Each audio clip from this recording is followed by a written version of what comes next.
This is Morning Juice. Sports, insight, and great storytelling.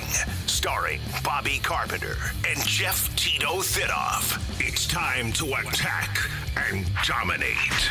Attack and dominate on this Thursday. That's on the agenda. I am Tito Jeff Thitoff. To my left, the General, Bobby Carpenter, starting a new Cal Ripken streak of being here.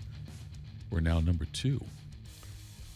I'm not sure if that's exactly a streak. I mean, I know in Major League they say it is. Right, yes. It's happened before. Well, we do. Yes, it has happened before. How about we do this then, Bob? Would this motivate you if we brought in, like they did in Major League, fish, and we take off a piece of clothing every time you're here to see if we can get it completely? No? I don't know if that's going to really get it to where I need to be. All right. Maybe. Just a thought. Hey, well. You know, it sounds like we should have a show meeting about today afterwards. You got time for that? We good? We'll have a good show meeting. I know you do. Good morning, Bodie. Good morning, guys. How are you today, Bode? Not too bad. I actually feel pretty good today. I'm not going to lie to you guys. I went to bed at 8:55. Look at you. Sounds Next great. thing I know, I woke up and I saw 14-2. I was like, okay, Yes! nice start. Great start for the Buckeyes. That was the last thing I saw. Yep. And then I saw the score this morning, and I honestly kind of did a little bit of rub the eyes where I'm like, am I reading Did that it get? correctly? Oh, don't worry. Like, don't worry. Oh, yeah. I was watching, and then I started going to bed. And before I went to bed, I was like, I'm going to check this right now. It was about 10 before I shut everything off. I watched probably the first 10, 12 minutes. It was, like you said, Ohio State, nice lead. And then it's gone. And then I looked at halftime, like it's 37-23. What happened in the last 8 minutes, 10 minutes of game time that led to that? Yeah. And I looked this morning hoping that there may have been some sort of miracle On hardwood. the miracle on hardwood. And unfortunately, I was mistaken. Miracle on Hardwood, also a movie I watched. I was alone in a hotel room one night, but that's beside the point. So Ohio State men lose 74-57 against Iowa last night, as we just mentioned, that 14-2 start. Now they've got to win all 3 now. You think it's all 3? Yeah. Unless they go on a big run. I'll say if they lose to Iowa, win the last 2, and then win at least one game in the Big Ten tournament, that might get them in. I don't think it will. You don't think it will, huh? Iowa was a team that was a bubble team like them. Like you can't. The thing is, I know they beat USC, which was good, but you've got to be able to beat teams that are like quad one or like you in a very similar spot to you, and they have struggled with that, to say the least. Yeah, I think the best case scenario right now, and it's not impossible. I know as ugly as it was last night, college basketball happens. They can beat Purdue on Sunday. They can. Best case scenario, you beat Purdue. Northwestern stays as a quad one win, and then Wisconsin, who just lost by double digits to a bad Oregon team last night, so that's not very helpful. But then you would, best case scenario, Wisconsin gets up to the quad one win, and you'd have 3. But that's Yes. That's an uphill battle. So A lot of ifs. Yeah, a lot of ifs. Yeah, which is tis the season, right, for Ohio State men's basketball in the last 4 years. You know, if all those ifs happen. If ifs were fifths. Yes. Look out. Bad night for Ohio State hoops because the women last night, they were up after one quarter against Michigan, 28-14 here in Columbus. They ended up losing 88-86. Michigan's a good team. They're ranked 8th in the country. But nonetheless, you get a 14-point lead at home against a team with McAfee. You would think that squad would win that game. The way they play, like the style that they play is conducive to big comebacks. It also allows for that to happen on the other side. So 88-86 in overtime there. The Cavs, they get a win, right, over Milwaukee? Nope. No, 118-116 Milwaukee win that one. That's right, yeah. So a bad day all around for Ohio hoops. I wish somebody give me some good news. Something good that happened in Ohio hoops or Ohio sports last night. Miami's still undefeated. There we go. Attaboy, You'd Bob. be correct. See, that's what they did, yes. That's the basketball Bob we need on a day like today. They're 28 now. They are doing very, very well. So, all right. So lots to get to today. We will hear from Jake Diebler later on. We'll have Ya Highness on later on, so we'll get to do that as well. We got college hoops to talk about. Like I say, we'll hear quite a bit from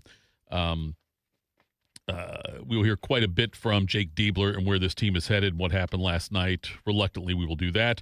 But first, though, Bob, Oh, let's do everything out of the way first. We are Morning Juice sponsored by Riverside Bank in Dublin. 2 full hours here on YouTube, the Fan app, HD3. Download the show anytime. Catch us from 10 a.m. to noon on 10 TV Plus.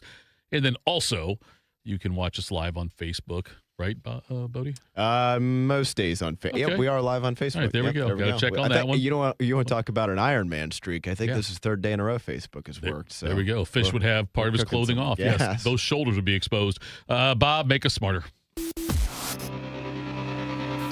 Time to get smarter. Morning Juice presents Today in History. Here's your professor, Bobby Carpenter. All right, Carp, work your magic. Oh, it is February 26th, a Thursday, the 57th day of the year, 3:08 remaining in this 2026. This date 1616. Galileo is formally banned by the Catholic Church for teaching that the Earth orbits the sun and not the other way around. How in the hell do you figure that out that far back? These guys are really smart, Thitoff. But that's stupid smart, though, Bob. You go look at some of the things that were built in ancient Rome, and there's stuff that we'd have a hard time recreating today in the manner in which they did it and the time in which they did it. Then did we just not get smarter enough? Because smarter enough, that's great. I would say the stuff like they could do back then with the equipment they had for Galileo to figure that out. Yeah. They track things. You track movement in the sun, stars, start to figure it out. You realize how the other planets are moving. Right. And I mean, McConaughey found another planet. That's true. I mean, listen, if Tom Hanks in Castaway was able to track all the movement on that cave wall and figure out what day it was and where the tides were up and down, I mean, that was something. I think that you could probably do Galileo could probably get that done.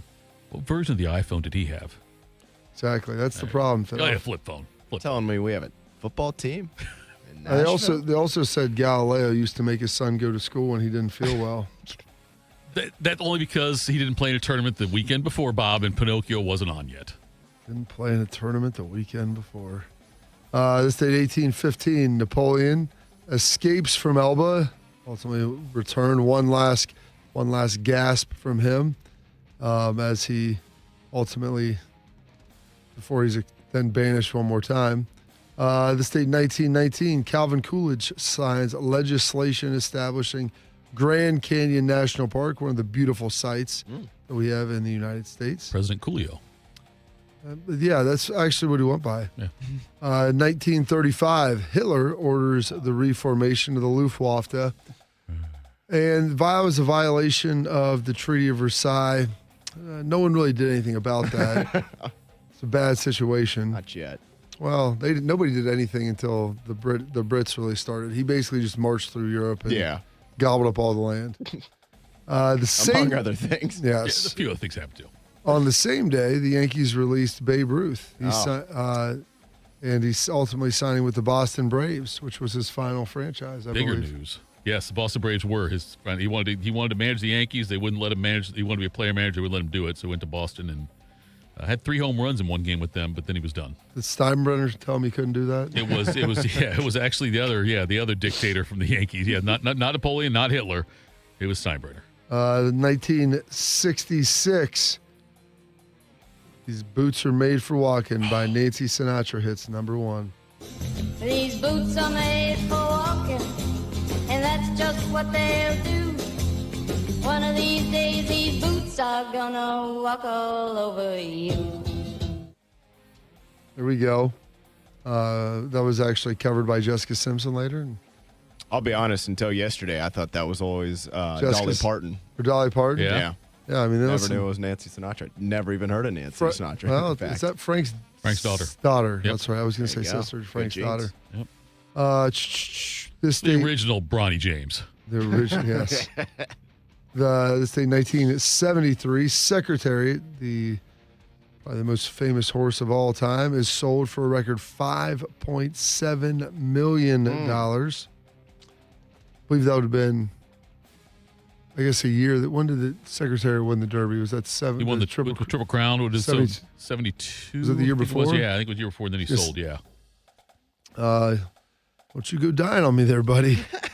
Let me find some buyers quickly on that one. Sell high.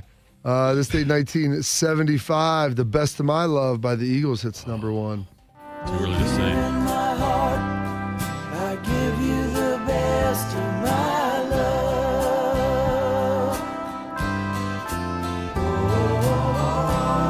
Oh, sweet darling. There we go. The Best of My Love. 1983, the Thriller album hits number 1 and stays there for 37 weeks. But 2 years later, Bruce Springsteen in 1985 wins his first Grammy with Dancing in the Dark. You can't start a fire. You can't start a fire without a spark. This gun's for hire. Even if we're just dancing in the dark. I put the hand out there, Bob, to bring Courtney Cox up on stage. That's why I did that. Of course. That's one of my favorite videos. I didn't realize. I thought Courtney Cox became famous because of that. Yeah. And I mean, it was just like a random deal. My mom was like, no, I think her dad was a fairly big exec and like had that all set up, obviously. So I was designed. I thought it was just, she was like, she won the audition, whatever. And yes, just randomly pulled into the audience. One of my favorite videos. A lot of fun to watch right there. Can't wait to finish Deliver Me From Nowhere. Excited for that one. Watch that one. Because I think Dancing with the Dark is on the Born in the USA album. It is, yeah. Which is what he was writing. He was writing kind of both at the same time. This date, 1993. Bodie, did you have any idea of this beforehand? I feel like I had heard about this before. Well, obviously, if you say World Trade Center, first thing that comes to mind is 9/11. But I feel like I had heard about this before when you said prior to. Well, you Biggie saying Smalls something rapped about it. Okay, well, that's probably where I'm familiar with it. The United States World Trade Center bombing. Truck with a bomb in it in the parking garage kills 6, injures thousands in the North Tower. New Yorkers stopped and paid tribute to the lives lost in the deadly 1993 World Trade Center bombing that killed 6 people and an unborn child, injuring more than 1,000 others. The tribute started with a moment of silence at 12:18, the time Ramzi Youssef set off a 1,500-pound bomb in a rented van parked in the underground garage of the North Tower in Lower Manhattan. Youssef, who was captured in Pakistan in 1995, was sentenced to life in prison plus 240 years. There you go. Some birthdays today. We're on this date, 1852. John Harvey Kellogg. He was the creator of Corn Flakes. Nice. The company that bears his name, Kellogg's. This day, 1928, the singer Fats Domino was born. 1932, passing away in 2003, the Man in Black, Mr. Johnny Cash. I fell into a burning ring of fire. I went down, down, down, and the flames went higher.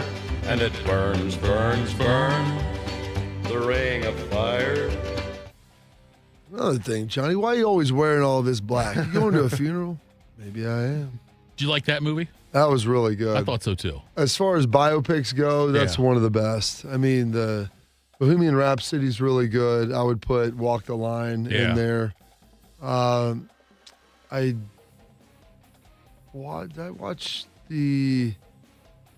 believe I watched the Elton John one. That was okay. The Elvis one. The Elvis one was good. It was really slow, and for a guy that had a lot of stuff going on, I think it could have been better.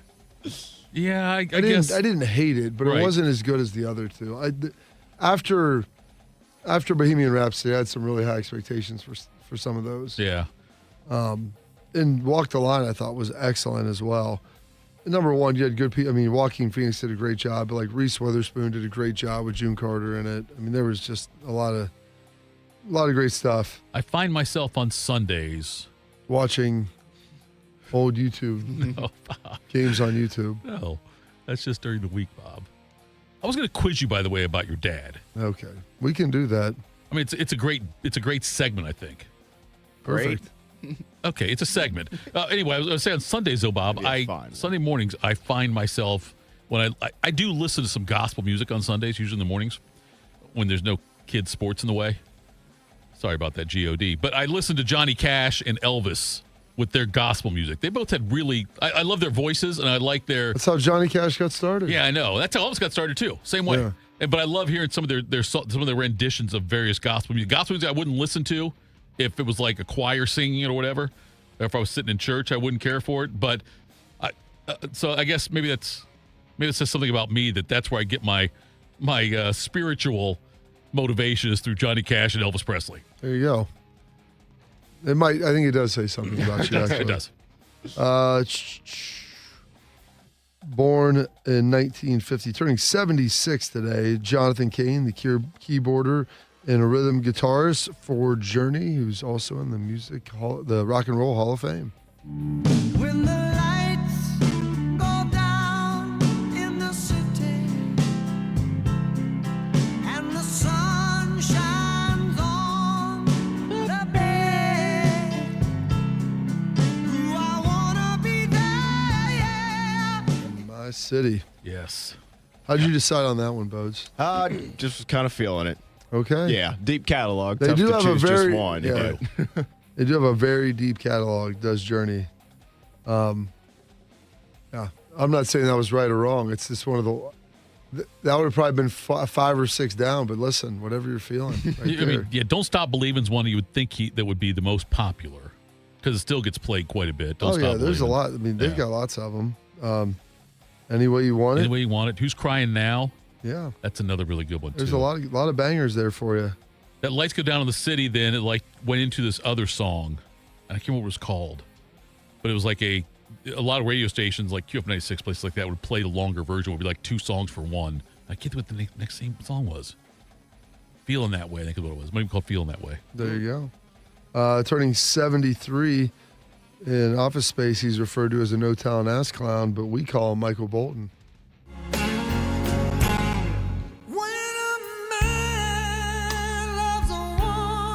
I'm going to try this one. Keep his mind on nothing else. He's annoying. What? The original Michael Bolton singer? Yes, he's an annoying singer. The original, what does that mean? Well, you get Mike Bolton from The Office Space. I didn't find him annoying. I find Michael Bolton, the singer, annoying. I love Michael Bolton. Okay. He's really good. I- Also played at Lancaster Festival. He did? Yeah. Did you go check him out? Oh yeah. How many did he open and close with When a Man Loves a Woman? No. And also included a medley? I don't know I can't remember what he opened and closed. He played everything that I wanted to hear. He did. Yeah. Okay. What year was that, roughly? It's been in the last 5 years. So did you take Courtney? Yeah. Okay. Were you holding hands and swaying with her during some of the songs? Oh, of course, man. Okay, He had some good stuff. He's got it. I'm just saying. How can we be lovers if we can't be friends? I mean, what are we talking about? That's something you and I have talked about many times, Bob. Go ahead. I thought you had some more to add. All I said was You wow. can't top that. Yeah. And then turning 53 today, one of the critical members of the greatest show on turf, Hall of Fame running back, Marshall Faulk. Over a 12-year career with the Colts and Rams, Marshall Faulk became the only running back in NFL history to rush for more than 12,000 yards and have more than 6,000 yards receiving. In 1999, the Rams won the Super Bowl, powered by Faulk's then NFL record, 2,429 yards from scrimmage.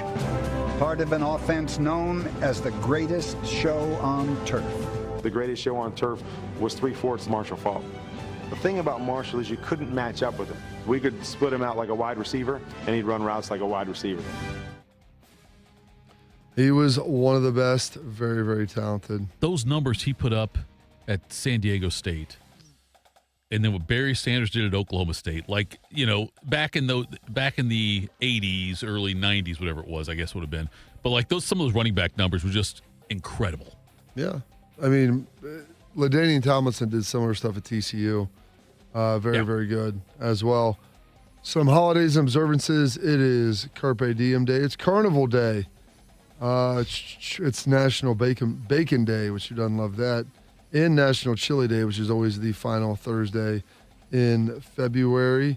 National Pistachio Day as well. And tell a fairy tale day, Thitoff. So you can tell me a story a little bit later. And those are your historical events, your birthdays, your passings, your holidays, observances for this date, February 26th, the 57th day of the year, and 308 days remaining this 2026. Well done as always, General. Crying shame the oldest two couldn't make it. The oldest boy, he's out preparing for his career. College? Carnival. Yeah. Arnie. It's National Chili Day. Chili is in cold or chili is No, in it's a food? chili, like the ILI, right, Bob? Yes. It's the food one. The food. All right. I did under previous administration, we entered a church chili cook-off contest one year. Like Kevin? Yes. And because she worked for Cameron Mitchell Restaurants, she had access to all their catering stuff. And so we get this, we got a huge pot that we brought in, much like the Kevin one, but a huge one. And I've got a great chili recipe. I'm not going to lie to you. But on this day of the chili thing, so we make it at home, then we transport it, where we heat it up with a lid on it, When do you spill it? Didn't spill it, but listen, though. We get to the chili cook-off. We have the lid on it. It's heating up still, staying warm. We realize we left the big spoon in the chili. Spoon gets hot. Well, the spoon gets hot, but it kind of changes the taste of the chili a little bit, too. A little plasticky? A little, no. Wait, was it a steel spoon or a plastic spoon? I think it was a steel spoon, but there might have been plastic in there, too. But nonetheless, we decided to proceed with serving said chili. And it definitely had a different taste to it. Drop a couple batteries in there as well. But it was very popular. People come by taste. It's got kind of a rustic taste to it. It's that, that alkaline flavor. That's what we're going for. In the office when they got the water bottles. That metallic taste. This is much different than any other chili I've ever tasted. I said, it's a family recipe. And so, we ended up getting second place in the chili contest with a metally, plasticky chili. Seems like the sort of thing that they would announce not to do because it could cause cancer or something. But maybe, actually, the heavy metals cause Alzheimer's. So okay, even better. We're not going to go back and vacate wins. We got second place. You won't though. remember it anyway. You're right. I didn't taste it. I'm not going to eat that chili. But nonetheless, we came in second place though, and we did win first place for.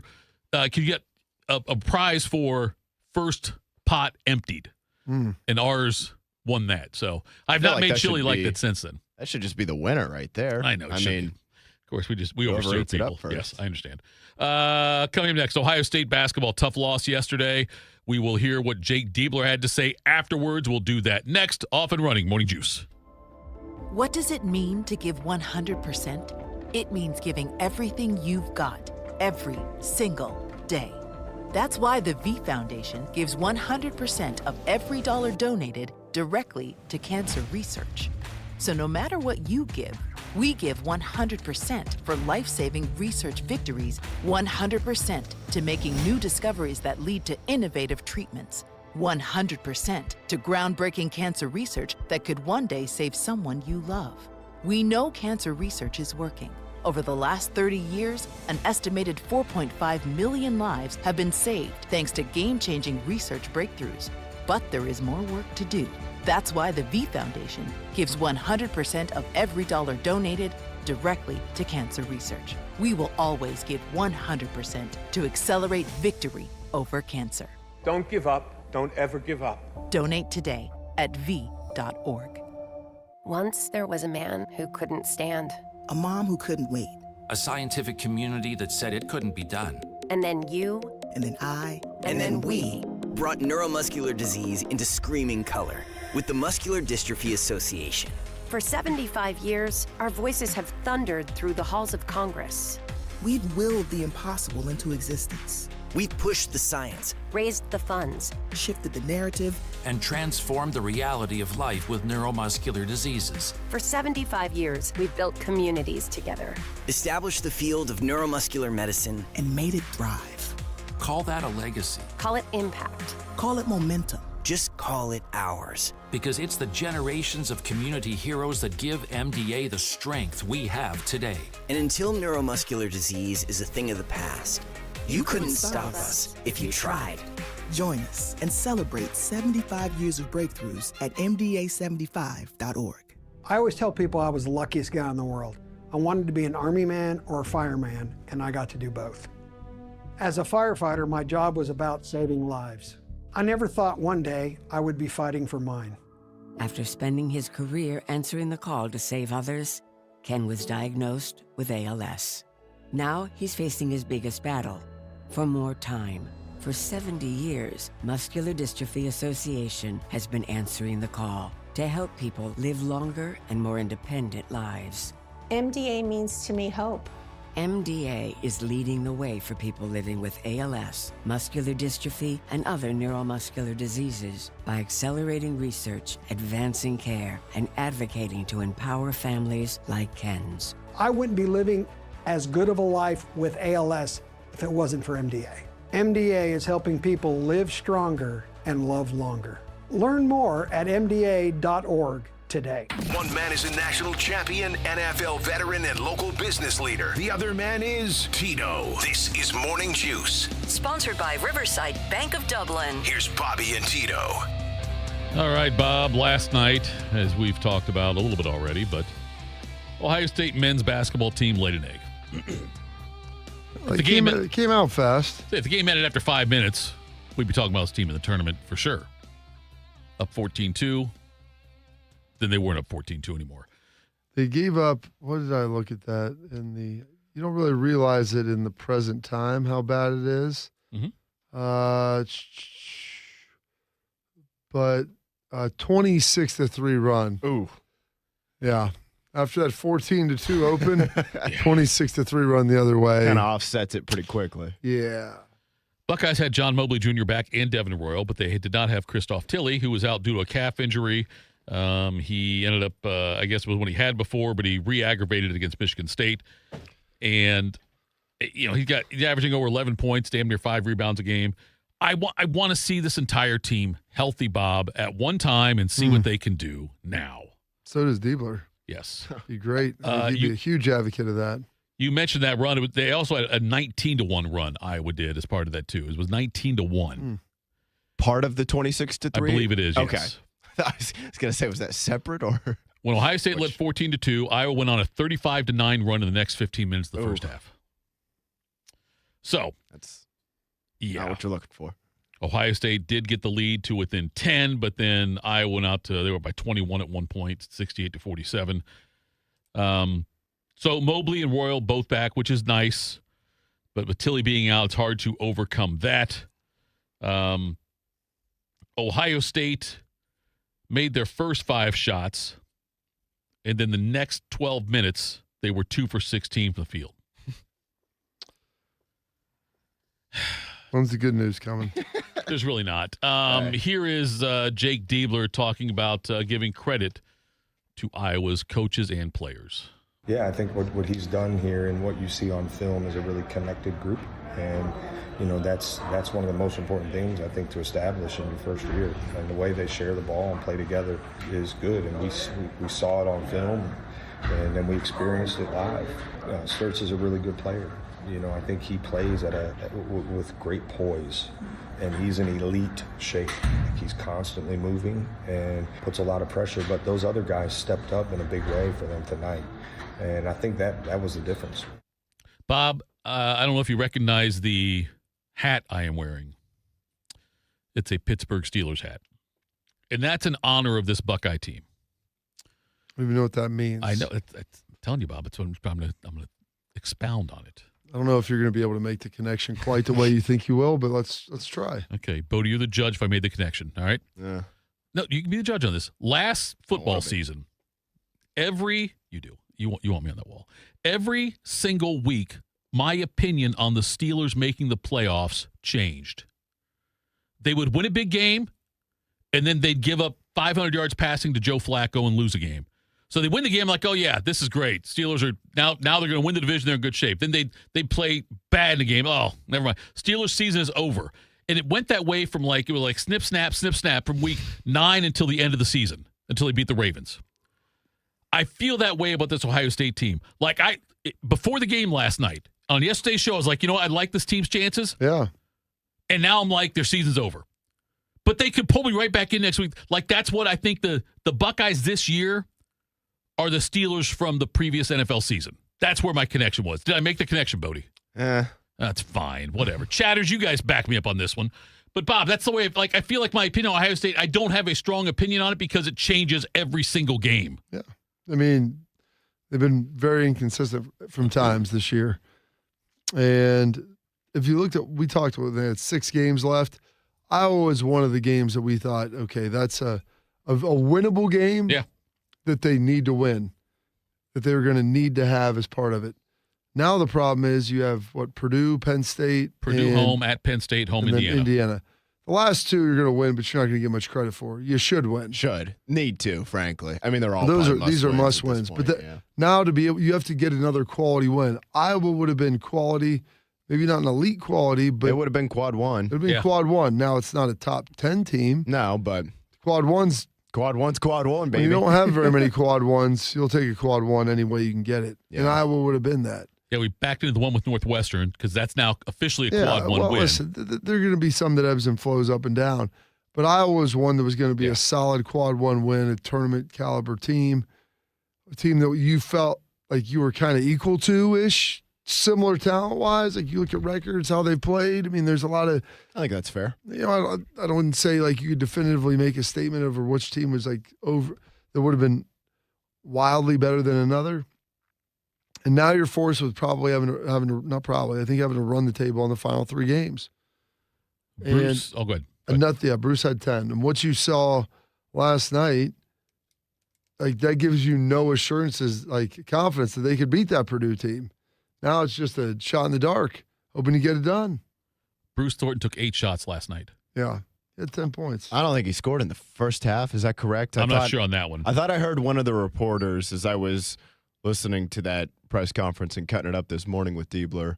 I thought one of the reporters said he either didn't score the first 30 minutes, or maybe he only got a bucket within the first 30 minutes. Even the reporter seemed a little wishy-washy on his question, but it was something along those lines, I thought. There's only been 4 other games this year where he's taken 8 shots or less in a game. So, like, that volume there is what the issue is. And I know that Iowa did a good job of defending Bruce Thornton. Here is Jake Diebler talking about Bruce Thornton's quiet offensive night. Yeah, I don't want to discredit what Iowa did. I mean, clearly their game plan was to get the ball out of his hands. We've seen that before and handled it much better than we did tonight. I think that's the disappointing thing for us. You know, again, not to take anything away, they did a great job executing their defensive game plan. We got to handle it better. He's got to be aggressive, stay aggressive, right? We moved him around a little bit. I thought he passed up some opportunities in the first half to attack. Did a much better job getting the ball in the paint in the second half. But, you know, we talked about, like, the paint real estate being critical, and you know, they beat us in that space tonight. They finished better than us. We missed a lot of shots around the rim. So, you know, Bruce will respond. He's a great player. He's been playing at an elite level, one of the best players in the country. So, you know, he'll respond. Were they doing that press conference at Applebee's? It was a diner. Yeah, cutting that up this morning. Yeah, it was like that sounded like there was like buttons pressed on a microwave. Lady asking if you need anything. There was one of the questions in there, and I can't remember which one of the 4 or 5 cuts that it was, and I took it out so you wouldn't hear it. But there was like a crash that I'm not sure what it was, but something big and loud nailed the floor. It sounded like an Applebee's. I'll take another margarita, honey. Yeah, Thornton. By the way, you know, it's like it was tough for him tonight. That or the high school gym where they push the bleachers back in the wall after the game. Like thump, thump, thump, thump, boom. I wanted to hear in the middle of that someone come up and say, "Who had the potato skins?" Was that you, Coach? No, that's down there. That was Iowa. Anyway, the bench last night became the bench that we saw earlier in the season. They played a combined, White, Cups, Puff the Magic Johnson, and Tayson played a combined 49 minutes, Bob, and scored 3 points. That's not very good. 1 of 8 from the field. 8 shots, 49 minutes by your 4 bench players. The only one who scored was Chapman, yes. Oh, yeah, there you go. Puff the Magic Johnson was 0 for 3 from the field. Did contribute 3 rebounds. But, yeah, they need more out of the bench, but they also need to be healthy. They need to be healthy. You need to have Tilly out there. You need to have Knoll out there. It needs to happen for this team to really recognize its potential, and that's disappointing that Ohio State is not there yet. Let's see what we got here. Ohio State's Jake Diebler also talking about not responding to Iowa after they responded to Ohio State's hot start. You know, obviously we got off to a great start. Execution on both sides of the ball really good. They came out, responded, and we didn't respond quick enough. You know, our answer was ISO ball. It wasn't like we stopped moving. We watched guys get trapped and didn't lift and didn't get the ball out quick enough to where we could do a better job against it in the second half. But it went too long. We talked about it multiple times. Guys, we got to adjust quicker and swing back when a team, like we came in and threw the first punch. They came out, punched us back, and then we didn't respond quick enough and dug too deep of a hole there in the first half. Not asking about a overall long-term vision of the program, Bob. Just talking about last night. When a team starts off like Ohio State did, Iowa does what they do, and Diebler says we didn't respond. How much of that is on coaching? Well, ultimately, all falls on the coach. Okay. I mean, they're the ones got to get guys done, get it ready and get them playing. I mean, so the coach would always say it's on us to get them ready. You also have a fairly veteran team out there at some point, and like he said, there were things they did against Bruce and other stuff that had been done before, and you got to figure out a way to handle that better. I mean, you can't just – you got some veteran guys out there that have played. Right. You've got to be better than that. And that's when I look at it as I don't know how to balance, Bob, the injuries to – That's real. That's part of the story. There's times where if they would have lost by 6 last night, right, then I think, and it's a close game throughout, then I think you lean to the injuries a little bit. I mean, Mobley came back and played. Wasn't his greatest game he's ever played, but he played okay. Thornton obviously wasn't nearly as impactful as you wanted him to be.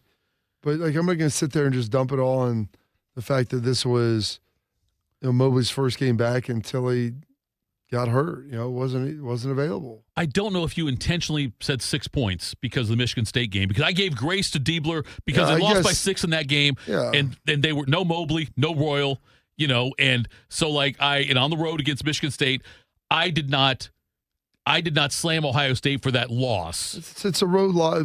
Listen, you lose by a couple buckets on the road to a good team. Like, I'm not going to go crazy about that unless there's some just egregious mismanagement of games. Yeah. Which that can happen too, but that wouldn't have been the end of the world. Like, okay, that's a game that you need to win. It probably would have stung a little more had that been the case, because he felt like you let one slip away. But, I mean, after their initial surge of 14-2, I mean, how many points did they have? 57? So, yeah. I mean, outside of that, they scored 41 points. 43 points, yeah. In the last, 35 minutes, right, call it? Yes. Give or take. That's pretty That's a rough. half usually. It's 20 minutes. That was what was so weird about the loss, was just outside of the Michigan games that both kind of got away from them, and even the first Michigan game in Ann Arbor wasn't like last night. Right. Ohio State has competed. Yeah. And a lot of times it's been, especially recently, the Virginia game, they didn't have Mobley. The like you just said there, the Michigan State, they didn't have Mobley and Royal. Like, that was what was weird about last night, was just the lack of fight and lack of compete. Now, doesn't really mean anything for Sunday. Like, now it's all hands on deck. One game, one life. Honestly, Yes. Bob, it's one game, one life. That's right. I mean, I know we joke, but I mean, Tilly, if you can play, you better play Sunday, man. No doubt. Because if you want to play in March, in the games that actually matter, right? Not just the Big Ten tournament. Put your gear on, man. You got to go out there, and even if it's just a handful of minutes, what's wrong that you with can you? provide. Put your gear Bruce on. Thornton Yes. speaks You out. got Nobody's a bad couldn't hear him, bruise. Jake. Right. You worry about your own game. Plenty there to keep you busy. But yeah, Sunday's all hands on deck. But that was what was weird about last night, is this team has showed an ability to fight and make all these games close, like I said, outside of the Michigan losses. And not that you want to just wash those away, but Michigan could, no question about it, win the national championship this year. Sure. Iowa's probably an 8 seed, a 9 seed. You know, They're similar to good. you. They're a tournament team, but you wouldn't have expected to play like that given everything that was at stake. And you got a couple guys back against a fine but not great Iowa team. Yeah. It's tough. Do you need a bank that truly values local business in this town, the opportunity to work alongside them as partners, whether you're a small business or a large operation? Riverside Bank of Dublin has the right tools for the job. Riverside Bank of Dublin has the experience of working right here in Central Ohio. They understand the business climate in our area and will help you reach your goals. So whether you need an SBA loan to get your business off the ground, a line of credit to keep your business running smoothly, or equipment financing to get your business up to scale, Riverside Bank will tailor a solution that fits your needs. Visit them at riverside.bank or stop in and get to know them at 6300 France Road. Riverside Bank of Dublin, member FDIC, equal housing lender. Coming up next, we'll do some quick hitters. Which quarterbacks will be starting for which teams in the NFL coming up later on this season, later on this year? We'll talk about that next. Morning Juice. Hey, it's Bobby Carpenter. You don't want to start the new year off hurting. You don't want to start off the new year getting surgery. You don't want to start off the new year dealing with trying to plan something out into the future. What you want to do is get healthy. So what you want to do is go to my friends over at QC Kinetics. Dr. Tesner and his team, the medical pros at QC Kinetics right here in Columbus, they can deliver regenerative treatments that actually help your body repair the areas that are causing you pain. Those achy knees, hips, back, shoulders, whatever it is, they can help you get ready. So instead of those invasive operations, it's going to sideline you all of the early year. Go check out our friends at QC Kinetics and see if they can help you today. Imagine moving better, being stronger, planning your year, doing what actually you want to do. So don't wait. Call 380-208-4544. That's 380-208-4544. They have offices located in Dublin and Gahanna, and they're already there for your free consultation. So go check them out today. Hey guys, 13-year NFL veteran and Super Bowl champion Jason McCourty here, and I'm an innovation ambassador at FAIR, Food Allergy and Research Education. I would say the most challenging thing as a parent of a kid who has a food allergy is probably the ignorance that I myself had in the beginning. I didn't know what anaphylactic shock was. I didn't know the dangers, let alone the things that she needed to be able to have a normal life. When you go to drop your kid off, and every single time in the beginning, we'd have to go through everything she was allergic to. Preparation is everything. And me, for playing football for 13 years, it was all throughout the course of the week. It's getting ready for game day. When you're on the field, you're playing for your fans. At home, you're playing for your family. My playbook, read labels, keep it allergy friendly, and have an epinephrine nasal spray as a backup plan. Because when my family's safe from food allergens, that's the real victory. Visit foodallergy.org to learn more. My mom is a veteran and she was injured in the line of duty. I hurt my leg in a training accident when she was only 2 years old. She had 7 different surgeries over the span of 9 years, and there were tons of complications. I couldn't be the mom my kids needed me to be. She missed so much.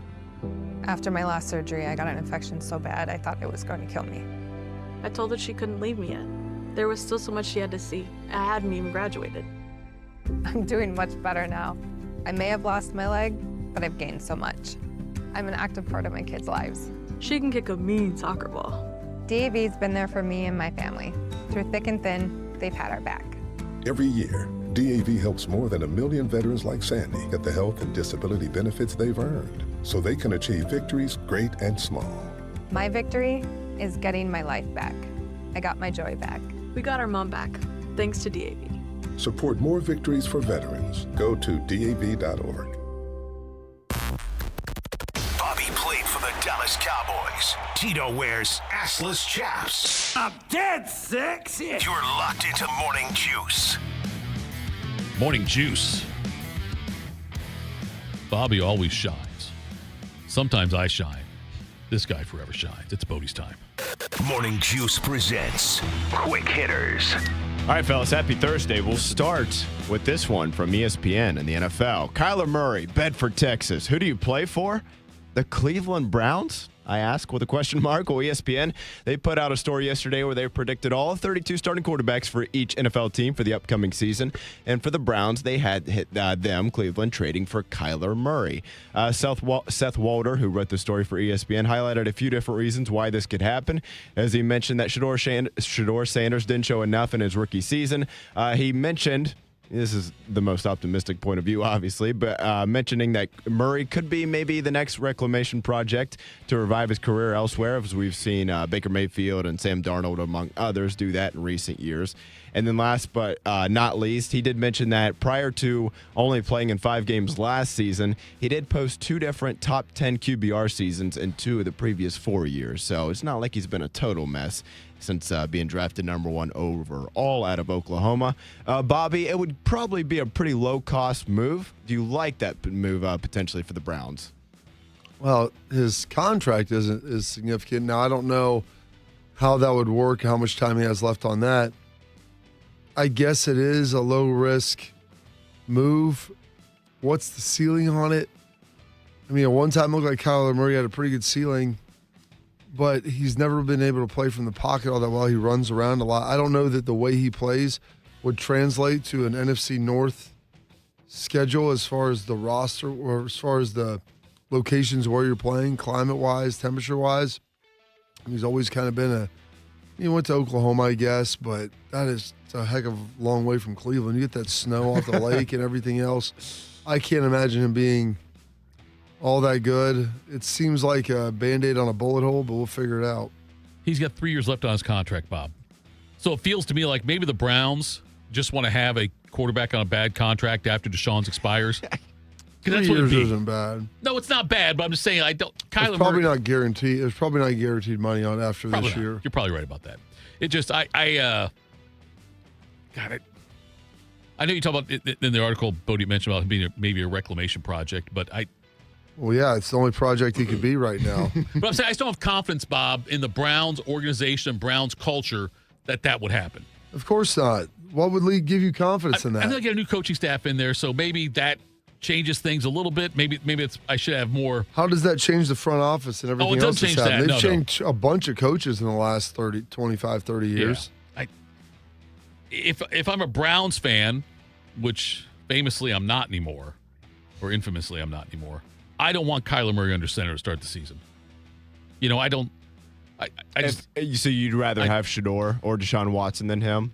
I'm not saying you're wrong. If Deshaun Watson is a starter this year, that would be the most Browns thing ever. Speaking of comeback projects. that's the thing, though, like Kardashian. That's the thing. It's, Bob, there's talk that it might be Deshaun and Shador, one or the other. Like, could be Deshaun actually might have a shot. Said. I've heard it. Yeah. And honestly, it's a better story. It's a bigger story if it's Deshaun. It's a bigger story if it's Deshaun. And it could be a car wreck, or it could be the greatest day NASA's ever had. Well, you know what I mean. It could be. It could be. The Browns could win the Super Bowl next year. I would love to see Deshaun as starting quarterback. And I'm not talking about like anything as far as like morally or anything. I'm just saying after all the stuff that's gone down with Deshaun off the field, the injuries and everything, the stupid contract he got from the Browns, I think it would be fun as a Steelers fan to see what Deshaun can do. Because you beat him? Maybe so. Maybe so. Some college football here, guys. Death, taxes. The Ohio State Buckeyes being loaded at wide receiver. CBS Sports ranked their deepest wide receiver rooms for the upcoming 2026 college football season.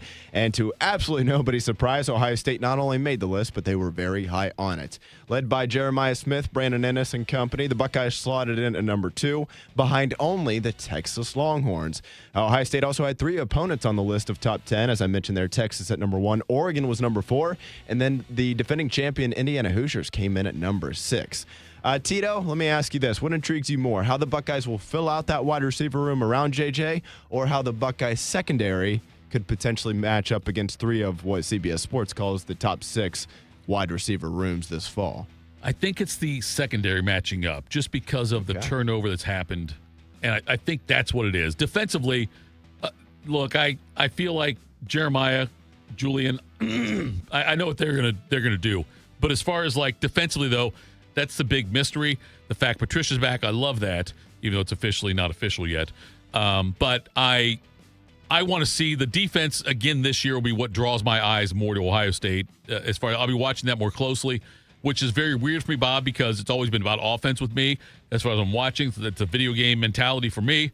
But the defense, again, I am stoked to see what they can do in year 2 under Patricia with, again, another huge roster turnover and the way they match up against some of these better secondary or better receiver rooms. Yeah, it's going to be interesting because you mentioned they lost Caleb Downs. Lorenzo Styles is gone. Igbenogsen's gone. So that's 3 of their 5 guys in the secondary. A lot of the younger guys departed, so they've kind of pieced this thing together. I think that's the answer. Everybody knows what JJ and Julian are going to do. Or have a pretty good idea of it. It's much more interesting to see the other side of that, how this defense is going to respond and what it's going to look like. They're going to have to change, obviously, some things they do without having Caleb Downs back there and just some of the different ability he had to give them creativity. And so it's going to be on to Matt Patricia in this next group to see what it looks like. Jeremiah is going to have a hard time impressing me this year. I know he probably goes to sleep at night thinking about that.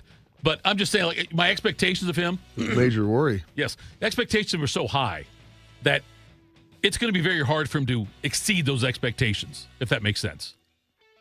Yeah, I get that. What are your expectations of him then? Win a Heisman Trophy? Heisman Trophy, yes. Another, Ohio State, whatever the school record is for touchdowns receiving in a season, I want to see that. I don't know what the number is. Might be David Boston might own that one. Does that sound right to you or not? I thought Marvin broke it, maybe. Did Marvin break it? Okay. But I want to see, that's what it's going to take, which it's, and again, not that he goes to sleep wondering, how can I impress Tito? But let's be honest, he probably should. But I just think it's going to be hard for him to exceed my expectations, where it won't be hard for the defense because they're still so new and so many new parts in there with Patricia that it's an easier hurdle to clear in the Tito expectations. Ohio State's single season record for receiving touchdowns. Yeah. Oh, this is embarrassing. Oh. David Boston is second. Oh, okay. So that's why I had him first. Who's first then? JSN? David Boston is second with third with 13 and 14. Okay. Olave had 13 and 12. Wilson had 12. Is number one, is it Joey Galloway? I said it's embarrassing that you don't know Glenn? that. It's Terry Glenn. God, it's Terry Glenn. Damn it. Can I say damn it? Or do you have to dump that? I think you're okay. Okay. Maybe just don't scream it 4 times. I think you already hit 2, so let's maybe stop 3. there. Yeah, it was fine. Terry Glenn, that's right. TG. So, my boy. You know why that's embarrassing for him, Bodie? Did he go to Brookhaven? That's why. He was a teammate of yours, Bob. He was. Okay, I never played on a team with him. It's more embarrassing you didn't get it. Is it really? I don't know, Bob. I think it's equally embarrassing. I was 12, 11 when he passed this. Like, don't you think you'd remember there and like you'd be sitting there watching and be like, that guy went to my high school. He won the Blitnikoff that year. He did win the Blitnikoff. That's fair. Okay, Bob, I'll take the. That's fine. That's more embarrassing for me. Yes. To quote my son, "Take the L, bro." Take the L, bro. Was that Caleb you were out to say? Yeah. That's his. Okay, that's Caleb. Yeah. All right, what do you got next for us, buddy? Last one here. All right, basketball, Bob. We talked a little bit about this last week while you were out. The NBA tanking hot button issue. They say they're going to try to fix it and give it their best shot. Oh, I can't wait. Let's hear their solutions. Yes, so here's what we got. Multiple media outlets have reported that the league is set to make anti-tanking rules changes and that they'll be coming as soon as next season. Here are some of the reported ways that Adam Silver and the league front office are looking at curb tanking. So first-round draft picks can be protected only top 4 or top 14 plus selections. Lottery odds would freeze at the trade deadline or at a later date. No longer allowing a team to pick in the top 4 in consecutive years and or after consecutive bottom 3 finishes. Teams can pick in the top 4, teams cannot pick in the top 4 after the year following making the conference finals. So the Indiana Pacers would be in trouble, for example, this season. Lottery odds allocated based on 2-year records instead of just 1. The lottery could be extended to include all the play-in teams. So instead of 14 teams in the lottery, that would be 22, if I can do some very quick math there, or maybe 20. I don't know, somewhere around there. Somewhere there, 20. And then last but not least, they could potentially flatten the odds for all lottery teams. I'm not sure if that meant flatten them like whoever's in the lottery, they're all even, or maybe do more so than what it is now. More even than what they are now. Yeah. You know what I saw in there, they said some of the play-in teams, they actually would get better odds. I think I saw that. That's what I love. I don't hate that. That'd be a drastic change. I don't hate if they froze it at the All-Star break, so you just can't lose. The consecutive season stuff, I don't necessarily hate. Like, if you're just going to be bad, the problem is you're going to have teams that are just bad, but for multiple years, that's what you have now anyway. Yeah. So, I don't know. It's such a bad look when you have teams that go out there that are actively trying not to win with the product they're putting on the court. So you've got to do these things because of the system you've created. Go back to the 1985 lottery, Bob. The very first one they did. And put every team that missed the playoffs, even the ones that play on games you want to, put them in there as well. One envelope each team. Let one of them be frozen so we know which one's going to go where. But have just one envelope for each team and then do the drawing. Not all these damn ping pong balls and these are the different 1 million different scenarios you could have. No. One envelope each team and then pull them out that way. I'm fine with that, Bob. I don't.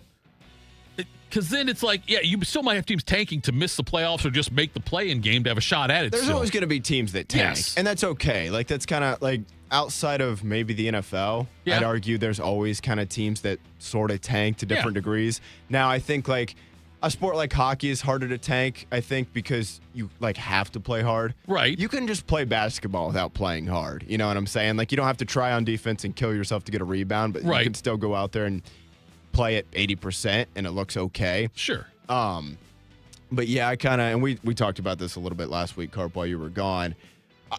I mentioned just shortening the season. I think that would go a long way in helping a lot of things.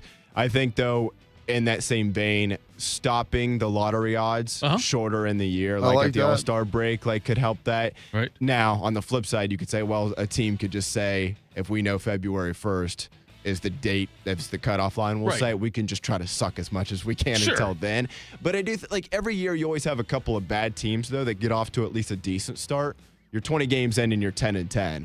Well, at that point, I'd like to think you just go for it and at least try to keep winning rather than just decide at that point to tank. And then, two, I think for the NBA's sake, they're just in a situation a lot of these years, and especially like this year, where football season ends and everybody's kind of looking for the next thing to watch. And then you would maybe flip to the NBA, and it's like, well, there's a quarter of the teams tanking. And like that's the worst time for the NBA to have that. You know, you want teams competing down the stretch run. December's great in the NFL. November's great in college football. Because you have all these teams still going for it to try to get into the playoffs and whatnot. And the NBA has to try to find a way to at least make that more competitive post All-Star break. If you go with my one envelope for each team, you might have teams tanking to get to 30 wins versus tanking to get to 10 wins. Where, you know, be like, because it's all of a sudden now it's like you might tank a little bit, yes, but you still want to win 30 to 33 games, whatever. Or like we mentioned last week, for every game you if you have a cutoff number of wins. Yeah. You got to win 26 games, and every game lower than that, your ping pong balls go down. Yeah. I like that. Like, because there's no reason a bad team can't get to like 25 wins. Like, it's not that hard. Coming up next, Pat McAfee is super cool. That's breaking news. I have a feeling something else being discussed, though, about college football will bother Bobby. We'll do that next. Morning Juice. While serving in Vietnam, a grenade took my ability to see. Today, I'm a sculptor. Now, my fingers are my eyes. I'm Michael Naranjo. As a veteran, I know the challenges of life can be great. In my art, turning a lump of clay into something beautiful, that is worth doing. Life is like that. We each must use what we can to make things better. DAV helps veterans like Michael get the benefits they've earned. They help more than 1 million veterans every year in life-changing ways. Now, I show others how they can create something with their own hands. I know it can do a lot of good. With support from DAV, more veterans can shape their lives into a thing of beauty. My victory is bringing beauty into the world. Michael Naranjo, may your victories inspire many more. Support more victories for veterans. Go to DAV.org. Miss Fernandez, what are those tiny things? Those are what we call amoebas. You can only see them through a microscope. Wow. Today's students are tomorrow's great thinkers and innovators. But right now, there's a funding crisis in public schools. Millions of kids go to schools that don't have funding for books, computers, and so much more just because of where they live. You can help change that. Donors Choose is a nonprofit that lets you support students and teachers in your community and beyond. You choose which supplies to support. You could provide first graders with pencils and paper, or other students with their first chapter books, help a music class get a guitar. You could even supply a classroom like mine with a science project. But what you're really giving is the moment that sparks a brighter tomorrow. To learn more, please visit DonorsChoose.org. That's DonorsChoose.org. Choose students. Shape the future. Proud to be your go-to sports addiction. WBNS, WBNS FM, HD3 Columbus. The Fan 3, Ohio's sports destination. Attack and dominate. You're locked into Morning Juice. Sponsored by Riverside Bank of Dublin. Here's Bobby and Tito. All right, Bob. Something pretty cool about your boy, Pat McAfee. Let's hear it.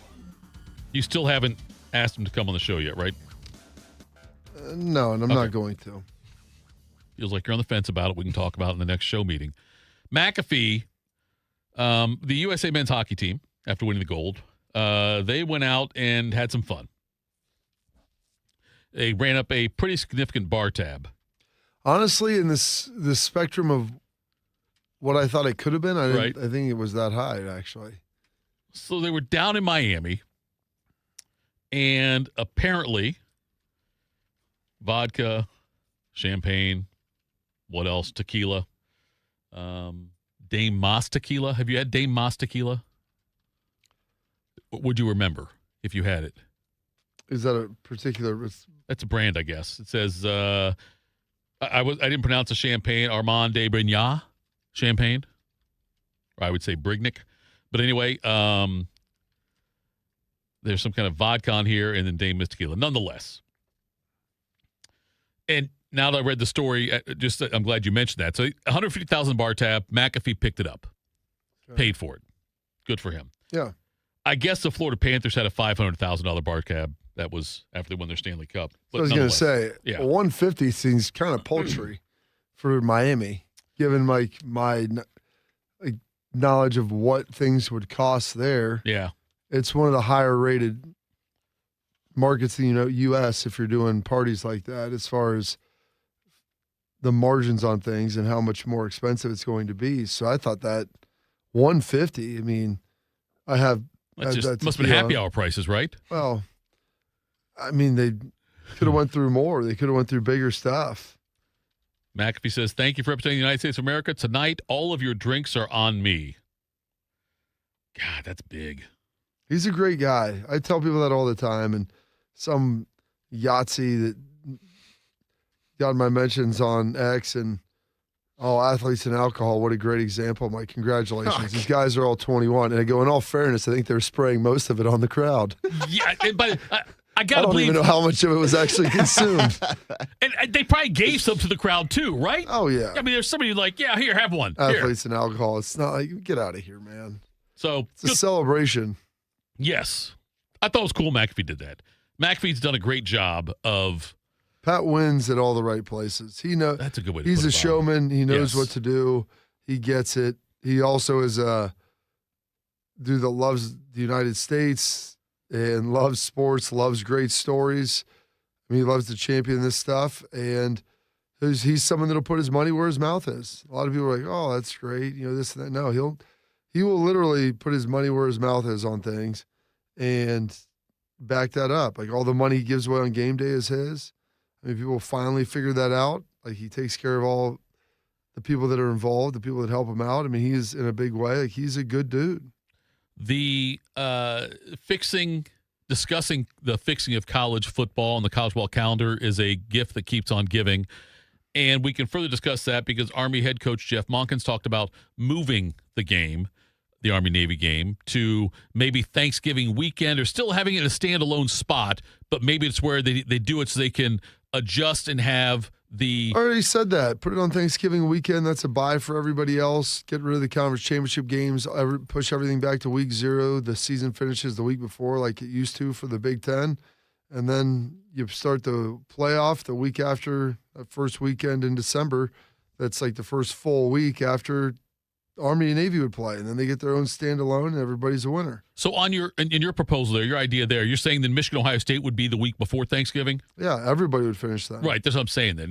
God, that feels weird to me now, though. I know it used Why? to. Because it was like that for 50 years? I know it was like that for a long time, but I've gotten used to Thanksgiving, the Saturday after Thanksgiving, Ohio State, Michigan. So have I, but I would like it for the players and the coaches. It would be way easier. And then you give them that week off. Everybody can kind of chill. They're with their family. You have the announcement. People figure out when it is. The games are. Army-Navy plays. They get a full standalone. You get to enjoy it. And then poof, David Copperfield. Everybody plays that following week. Donald Trump he said last month he'd sign an executive order which would prevent any football games from going head-to-head with the Army-Navy game. The L.A. Bowl kicked off a half hour after the start of the game in 2025 between the Army and Navy. So Yeah, you're right, Bob. You have to push everything back, though. If you wanted to have it as a standalone game. Well, did you look at one of the other things that was proposed? January? What are you talking about? I thought I saw one in January.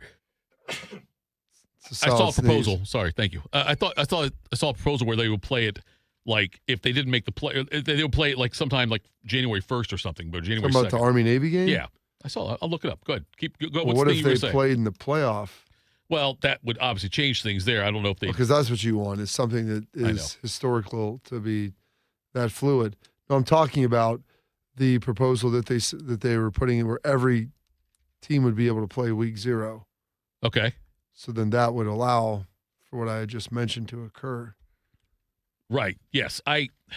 So that's one of the other proposals that go through there. See, if you put all these together, then you have a coherent plan. Trying to piecemeal it is not necessarily the way to go. So everyone plays week 0, and then they're all done, wrapped up then.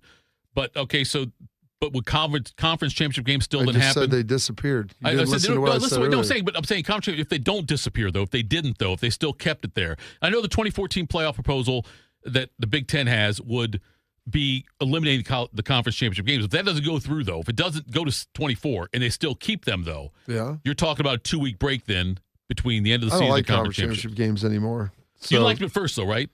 I think there was a purpose for them at first. I don't think there's no longer a purpose anymore. Right. So my thought is, Bob, if you're going to do it, it needs to also include the 2014 playoff, that everyone would have to agree to that and eliminate the conference championship games. That's all I was trying to I don't even think, I'd just prefer if they did 16, but yeah, if they want to go to 24, that's fine. I mean, we can work on that. Yeah, the conference championship games seem to me to be they've kind of they've run their course. Yeah, there's no bet. When people are talking about opting out and not playing them, playing in them, that's when you know that they're no longer viable. How much financially does that impact? A lot, because I think the conference gets $50 million from that game.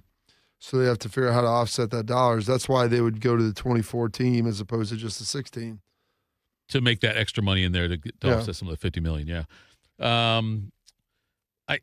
you and I haven't talked for a while, Bob, before this, but the comments by Mylan Graham from Notre Dame about the difference between Notre Dame and Ohio State is that at Notre Dame has to go to classes. And I know that you know this too. You're closer to this, obviously, than I am. I mean, the implication there is that at Ohio State, the way I took it was he was saying at Ohio State, you don't have to be physically in class, whereas at Notre Dame, you do. Is that accurate? I would say this. If you're smart enough, you don't have to go to class anywhere. Okay. I mean, Doogie Howser didn't even go to high school. That's fair. But at Ohio State, though, are there Well, that's what I'm saying. Why do you have to go to class to get good grades? If you're smart enough, like, I read it, I'm good. Cruise on in, there were classes I never went to. I mean, I'm not the smartest guy in the world. I wouldn't say never. There were classes I rarely attended. Got B's or A's in them. But there's the online option now, too, where you can attend class without being in class. Some of them have online options, yes. You can go to just about any school and find. Now, Notre Dame's a small school, so they might not have quite the online catalog. Right.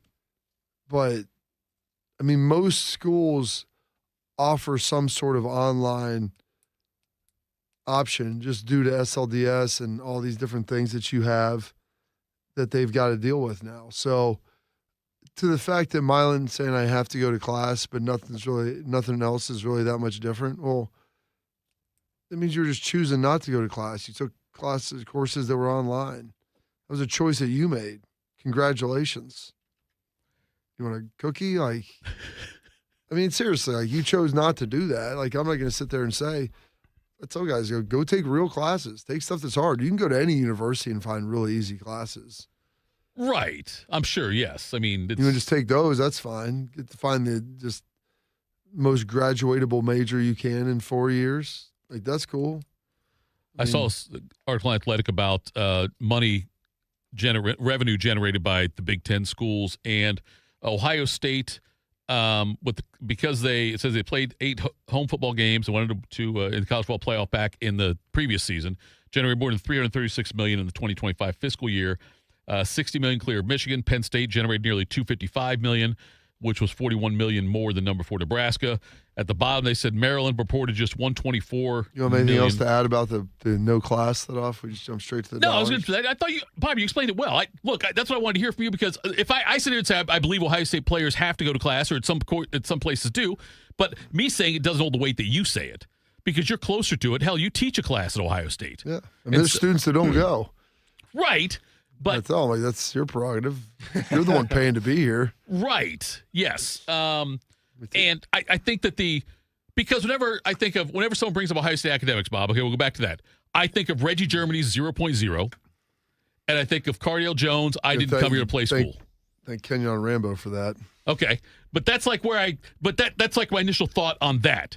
But I see the numbers with Ohio State where they come out with these fantastic grade point averages for football, and every year it seems like it's a new record. This many students, this is the grade point average. It's the highest, GPA accumulated by Ohio State's athletics or Ohio State football.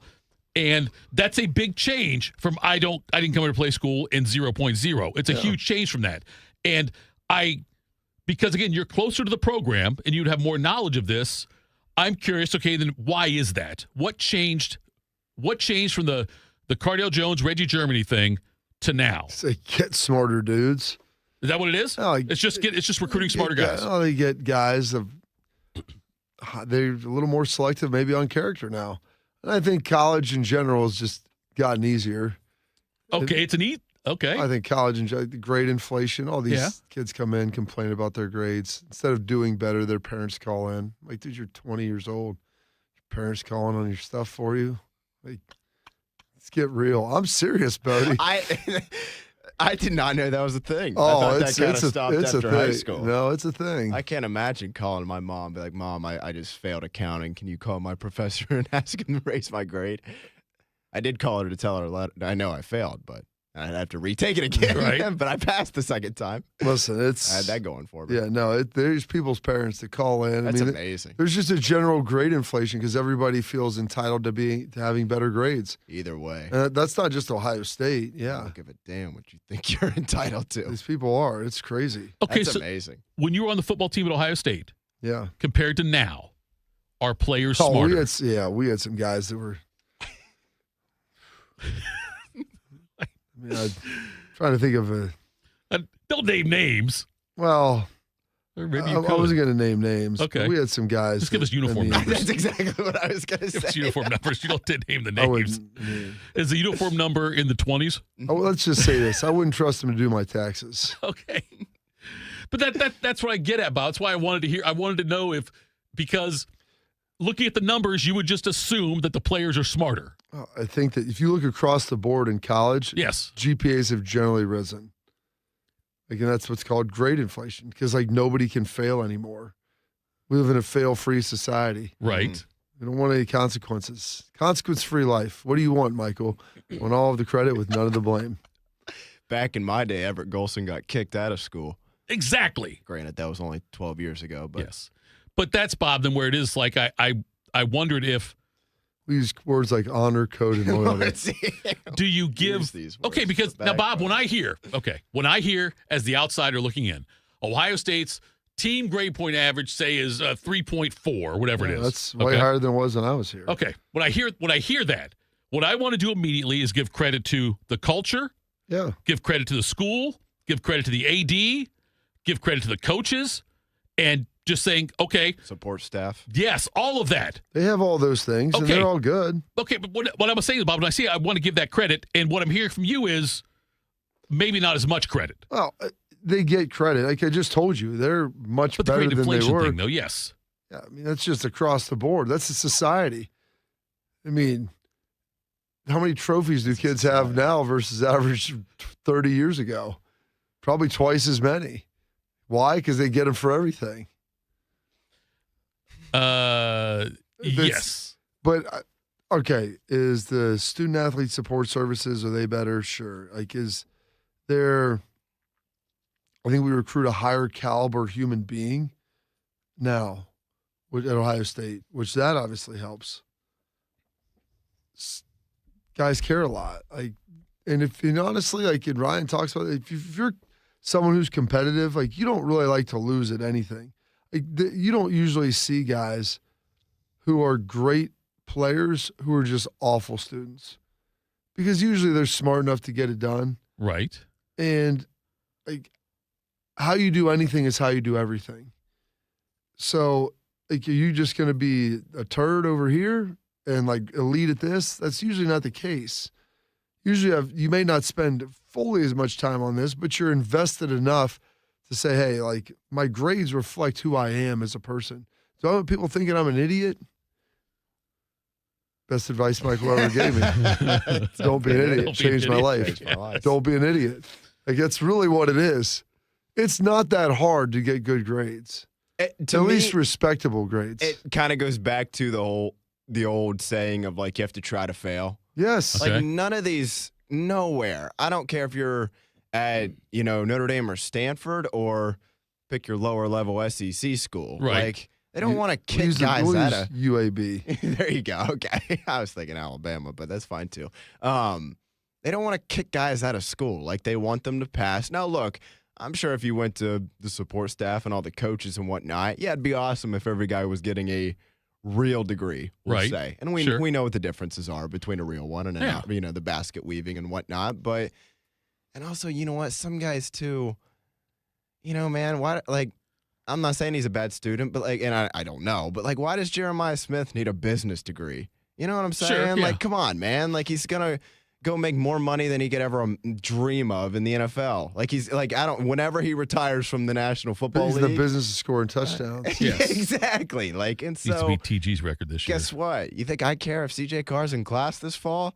No, man. Go beat Wisconsin. Like, extra time now, yes. for the backup wide receiver, hey, let's commit to it. Let's not jump in the portal every offseason, and let's try to stick here for 4 years and whatnot. But some guys, and I think generally, like, because not to sound bad, all these schools like to pump out these APR schools. And it's like, dude, come on. Like, you really, like I said, got to try hard to fail out.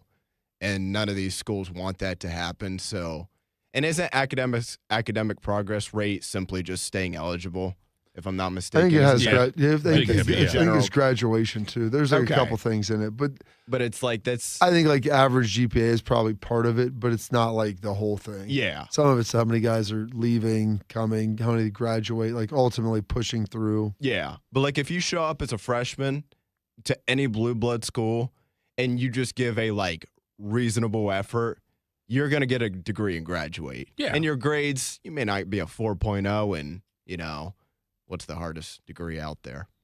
Pick it, whatever it is. I don't know. But Mandarin aeronautical engineering. There you go. You're probably not graduating with that degree and a 4.0, but high 2, low 3, and a communications degree. And hey, that's fine. Like, so Steve Kerr in the chat said 3.4 BS. No, I just threw out the 3.4 GPA as an example. I have no idea what the team GPA is. Like that. It might be around pretty there. high. I don't know if it's 3.4. It's over 3. Bob, what is the... And even that stuff's like... I don't want to say... So if it was 3.1, would you be like, oh, geez. That's like, way off. Who cares? Bob, what was the easiest class that you took at Ohio State? When you were filling out things at the end, an elective. I'm trying to think. Did you do like a football coaching or a golf class? I didn't do that nonsense. Golf. I'm not wasting my time with that. Oh, Bob, you had to fill out some credit hours, I'm sure. Yeah, so I take real Okay, crap. I didn't know if I you can took... waste my time and go practice. What was the hardest class you took? How about that? Ooh. Golf? Finance, like our core finance class was tough. Okay. CS&E, which was like computer information systems, was tough. And that was just, it was like being a little lab monkey. You had to fill out all this stuff, all these spreadsheets. No offense I used to to sit there and do this on Friday. It was my sophomore year, and we had lab Friday morning. Blech. It's gross. We had class Monday, Wednesday. We had lab Friday. And we'd have to have our pre-lab done. And we were building all these like huge Excel spreadsheets and these different Microsoft programs. And you have to do your pre-lab. And the pre-lab, the first day wasn't bad. It took like 35, 40 minutes to get done. By the end of the quarter, the last ones were taking like 3 and 4 hours. And then I was like, I can probably just skip some of the pre-lab because then I can just get it done. Well, the reason is they have you do the pre-lab because it's not possible to get all of it done in like the hour and a half lab that you're in there. And I would sit there and start doing my pre-lab on Thursday nights. It's like, you know what? I just start drinking beers while I was doing it. I'm like, if I'm going to go out tonight, we're going to get start getting the work in right now. And that was tough. It was a lot of work. Yeah, a lot of work. Accounting. Man, it wasn't. I failed accounting and barely passed the second time. Yeah, accounting wasn't. It was like accounting 101. Yeah, it was just tedious. The business accountings are weed out programs, so those are. They weeded me out. Those are a little tougher. Those are probably it. There's a couple stats. There was like a higher level stats class that wasn't exactly easy. Yeah. A lot of it is like if I put in. When I went back to grad school and I actually cared about how I was doing. Yeah. Not just cared enough to not be bad. Just like feel like a 3-point for my mom. Yeah. That's for mom. That's really all it was. Like, can I just do well enough to keep people off my back? And then when someone looks at my grades, they're like, you're not a moron. Yeah. Like that was kind of the goal. And so that's what I did. I went back to grad school. It was way easier. Because actually, I was like, man, if you do the readings before class, this son of a gun. I actually knew what this dude was talking about when I came in here. It wasn't like just Michael Scott trying to find it along the way. It's sitting there, say, all right, trying to figure out what's going on, maybe do a little bit of the read. No, if you actually do your stuff, it wasn't hard at all. So I don't know. Like, it's just a function of how much effort you really put into it. Bodie said something that I think is disrespectful to the class. He said it's not like we're taking basket weaving. I have a feeling, Bob, basket weaving is a tougher course than most people might think. Well, you got to show up. Well, I liked classes where you didn't have to show up. Well, I'm saying that if you had to go to basket weaving. You had to weave the basket in the class. I'm thinking of my dexterity. I think I would do poorly in basket weaving. I was terrible at home ec in high school. I never learned how to sew. I had some. No offense. This class is a joke. Right. No offense. Again, no offense. Listen, Tito, you scratch my back. Right, exactly. Yours. I had someone Funny else. thing about my back is I had a young lady who was smitten with me. Smitten. Yes.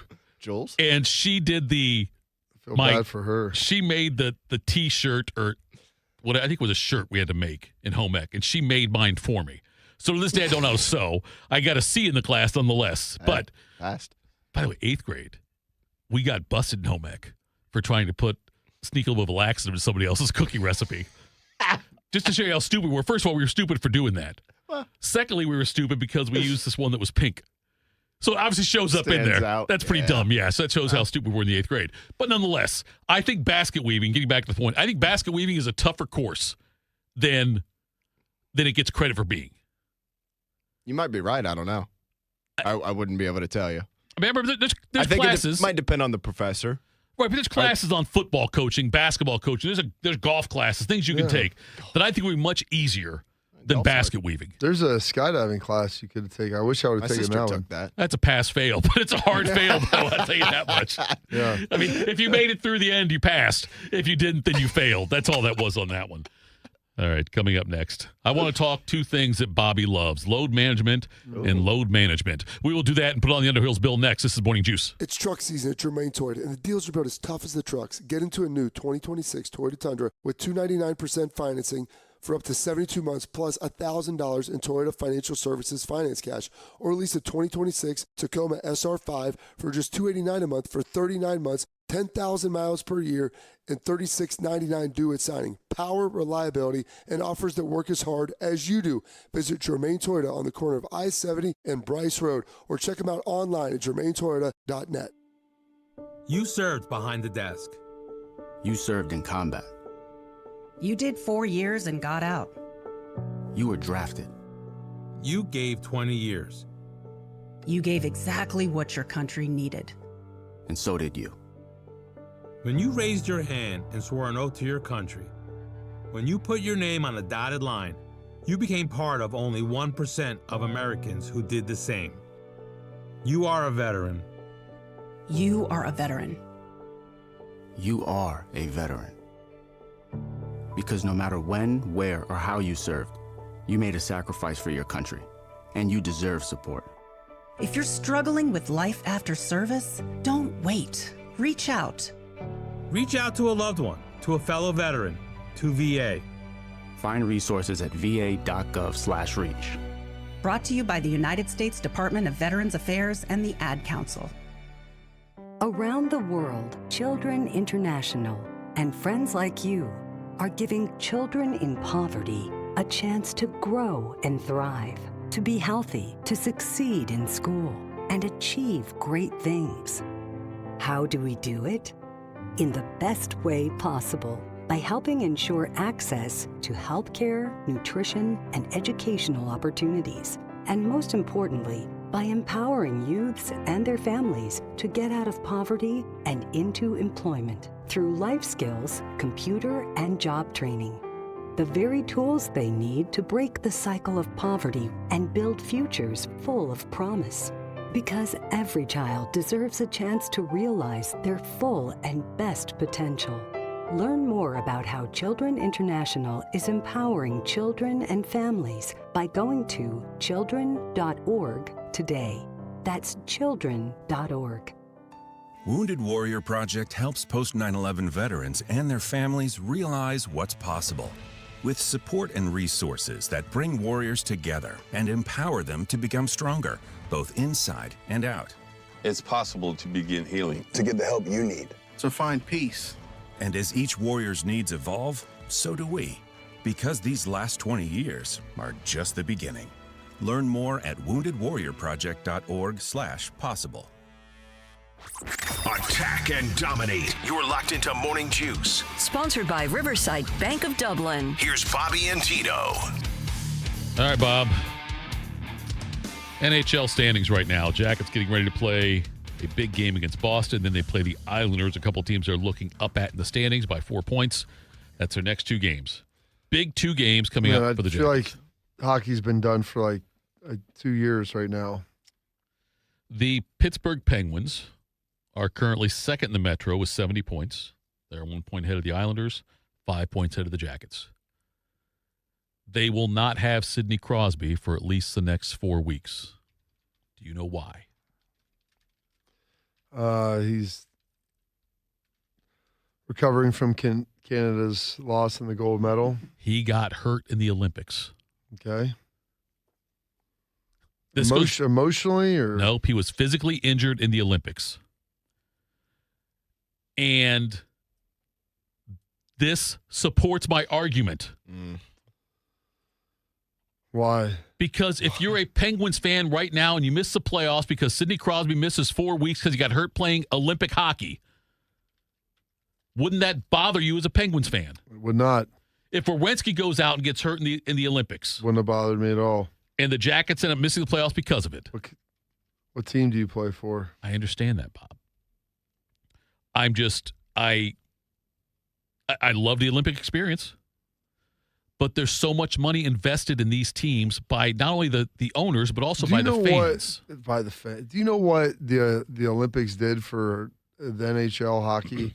I'm sure it did great things for NHL hockey. Yeah, it did. It was great to watch, Bob.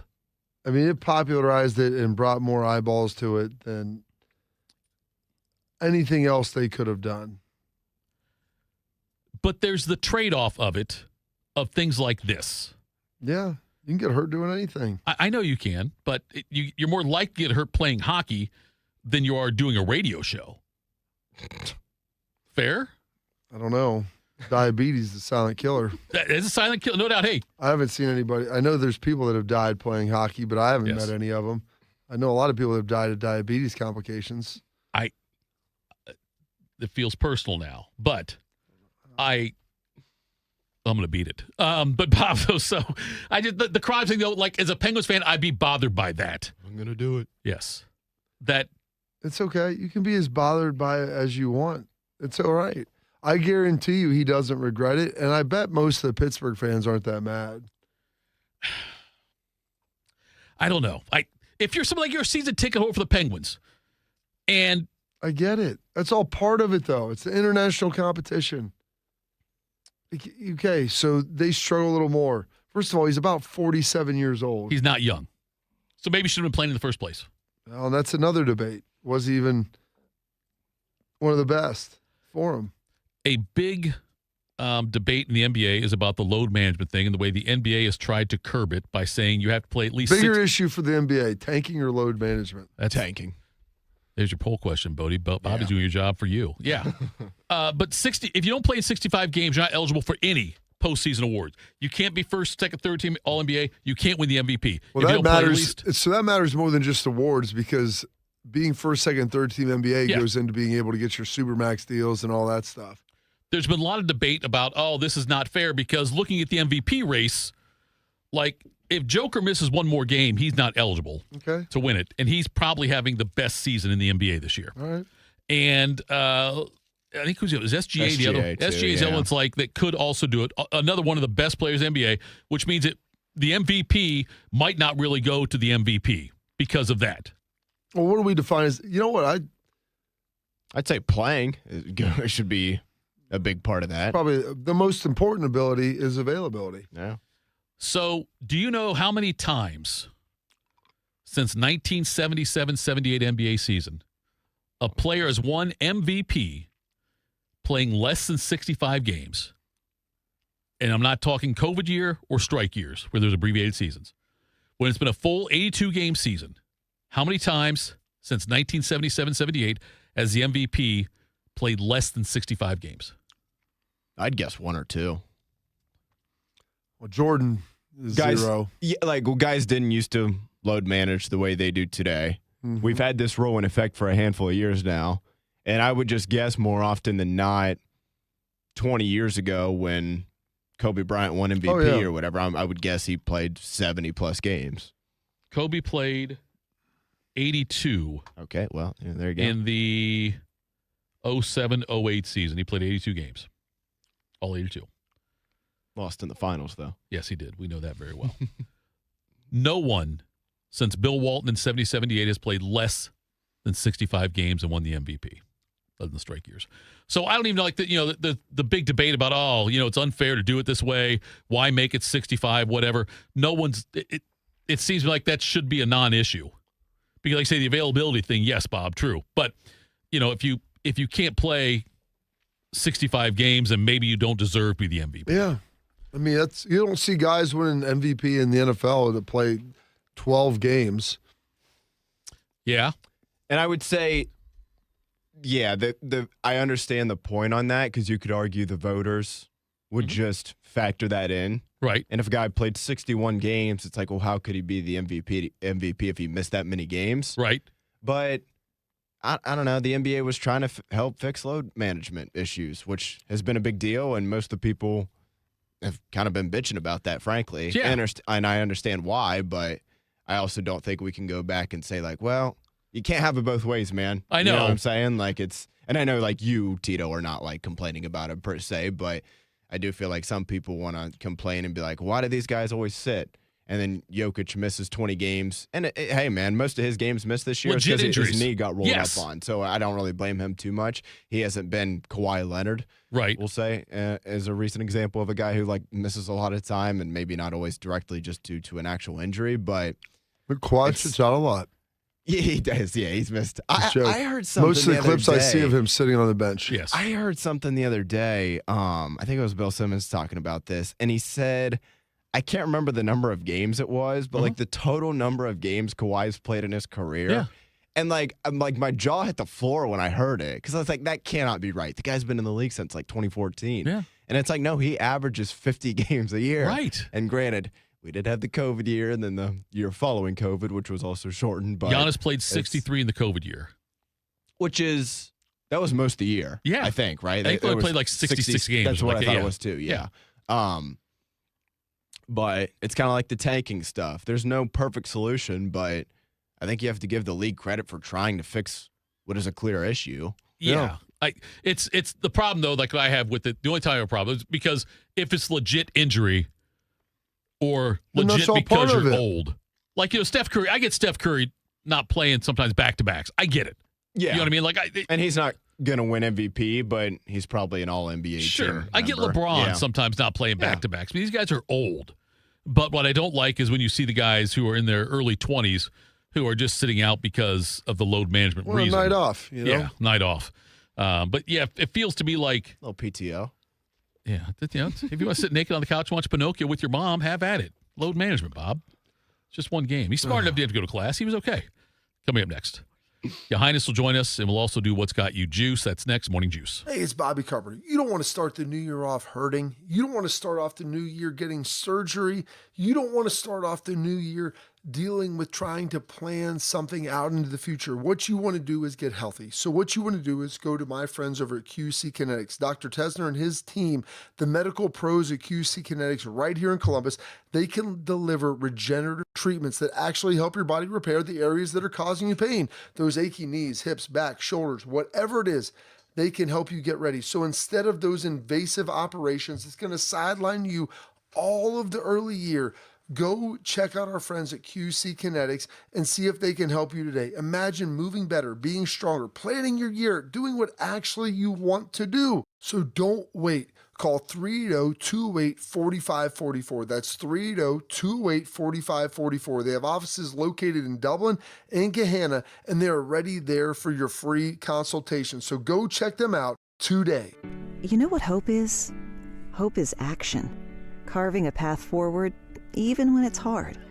And kids who still know how to dream. They're the best pathfinders of all. So at Child Fund, hope means helping millions of children living in poverty worldwide to grow up healthy, educated, skilled, and so all those good things can come true for them. Safe. And that means safe at home, safe at school, and safe online. Hope means walking this path together. All of us. Because when we work together, we can do so much more. That's right. Hope includes you. Child Fund, because we need each other. To learn how Child Fund works with children in 23 countries to help them achieve their full potential, visit childfund.org. That's childfund.org. People don't realize that glaucoma is one of the leading causes of blindness. Because there are often no early symptoms, nearly half of those with glaucoma may not even know they have it until vision loss has occurred. I was diagnosed with normal tension glaucoma in July of 2020. And what we found out at that point was I had already lost 40% of my sight. And you think it only affects people that are, 75 or older, retired, grandparents, and that's not the reality of it. I didn't think at all glaucoma was going to affect me because I didn't know of anyone that had glaucoma, no one in my family. When you have glaucoma, you can't get back that sight that you lost. And so early detection and treatment is vitally, vitally important. Don't miss life's most beautiful moments. Schedule an eye exam today. National Glaucoma Research, a Bright Focus Foundation program, offers free resources and tips for healthy vision. Learn how to protect your sight at stopglaucoma.org. Tito has had 2 wives. They've both been named Heather. If you know someone named Heather, please warn her. This is Morning Juice. All right, Morning Juice. Folks, it's time. You've been waiting for him. We've been waiting for him. We play his clips in between breaks. Ya Highness, good morning, my friend. You hit your second bet on your road to $1 million last night in the recent restart. We checked it out, the Vegas Golden Knights. You hit that one. Do you feel confident you're going to make a pick today? Let me start off and just say good morning to everybody in a 614. Happy Thursday. But yes, if you didn't stay up late because you're there on the East Coast, they scored 7 goals combined in the third period. 5-2 Vegas outscored last night. It was 2-1 going into the third, and then an avalanche of goals. But yes, another plus money play, $150 to win $180. Get with me, you'll be all right. But I haven't looked at the slate yet today, so I'm not sure. But more than likely, either today or tomorrow, we'll be rolling out with a 250. By the way, Brody, have you been following this go around? Your Highness, unfortunately, I regret to tell you I've missed this one. I was with you Saturday, Sunday. Had who do we have Saturday night? UCF? Does that sound right? UCF against Utah, right? They won. They hit that one, right? But Iowa took yes. one on the chin against Wisconsin, unfortunately. But I'll pick you back up. I kind of just forgot to check it, honestly, on this one. But I'll pick you back up after you win the million. Tito does. and come on air and start rooting against me. No, you're either I with would me never, or you're Ya against Highness. me, baby. Come on. Against you. I'm rooting for us together. But we can't win the million if we don't start at the same time. That's Fair? up to you, not up to I me. understand. That's up to you, What not if- to me. Your I Highness, put what it if I dove in today? Can I still just do $10? I wouldn't get to the million, but I would still get, 80% of the way there, yeah, right? but do $25 if you're doing it Oh. that way. That way you're kind of on the same. There you go. No, but I'm saying It's a is $250 bet, yes. You skip the first two steps, so you're skipping the $10 and $15 if you're going to do a tenth of what I'm doing. So just start with $25. You got to pay a little more because you missed. So yeah, start with $25 and you can get in where you fit in. So yeah, we'll be fair all enough. right. You want to do it, Bodie? I'll do it. You want to do it? We'll do it. You and I both. Okay. $25. I guess we're in. Carp's in for $25,000. Right, Carp? How about that? But sure. All right. I mean, we're already playing with house money. The first play was plus money, I think plus 105 at $100. Last night was plus 120 or plus 130.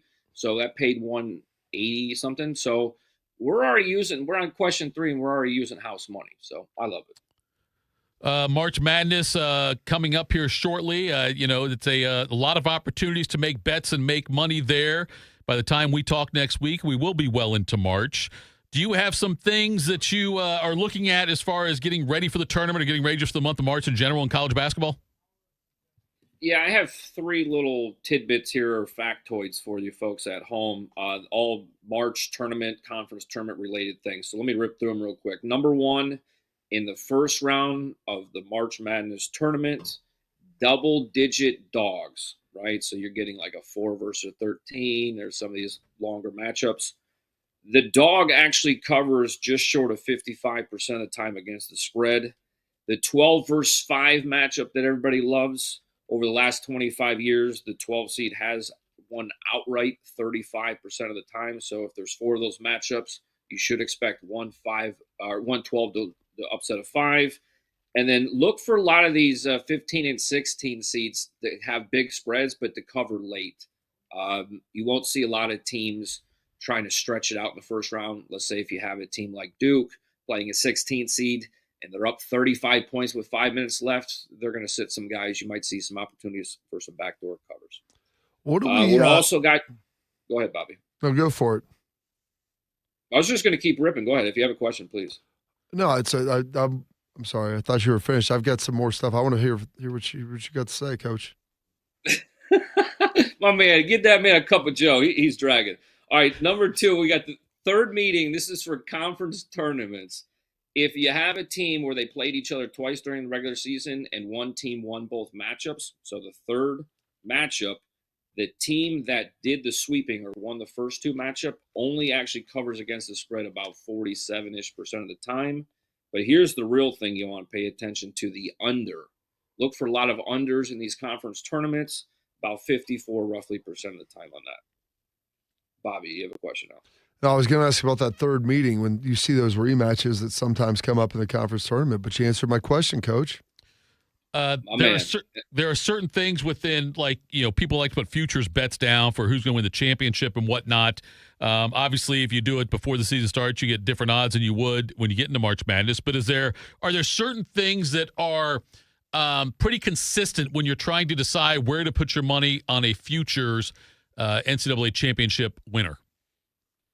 Yes, and I'll probably the week of leading up until, right after Selection Sunday, I'll come through with a whole factoid sheet of all the different things. But the one that you need to pay attention to, per Ken Pom ratings, which is very popular in the college basketball world, since the shot clock era, which I want to say was like 84, but I could be wrong on that. Right. Yep.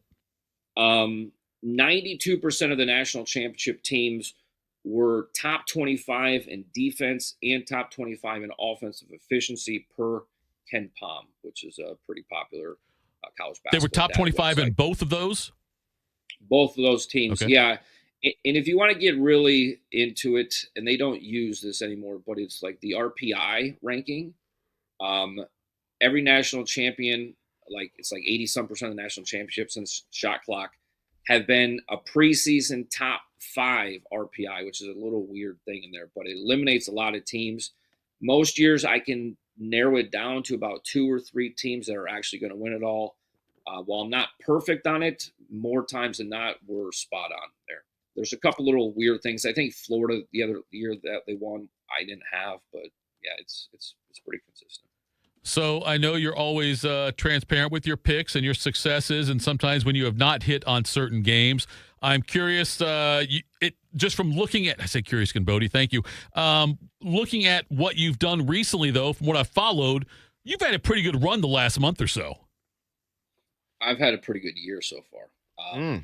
Last night was awesome. Humble brag. I'm so glad to have hockey back. I mean, we had Colorado Avalanche minus 1.5 goals, won by 2. That was almost plus 200. Hit that. Had the over in the Edmonton Ducks game. That was 11 goals scored. That was pretty easy.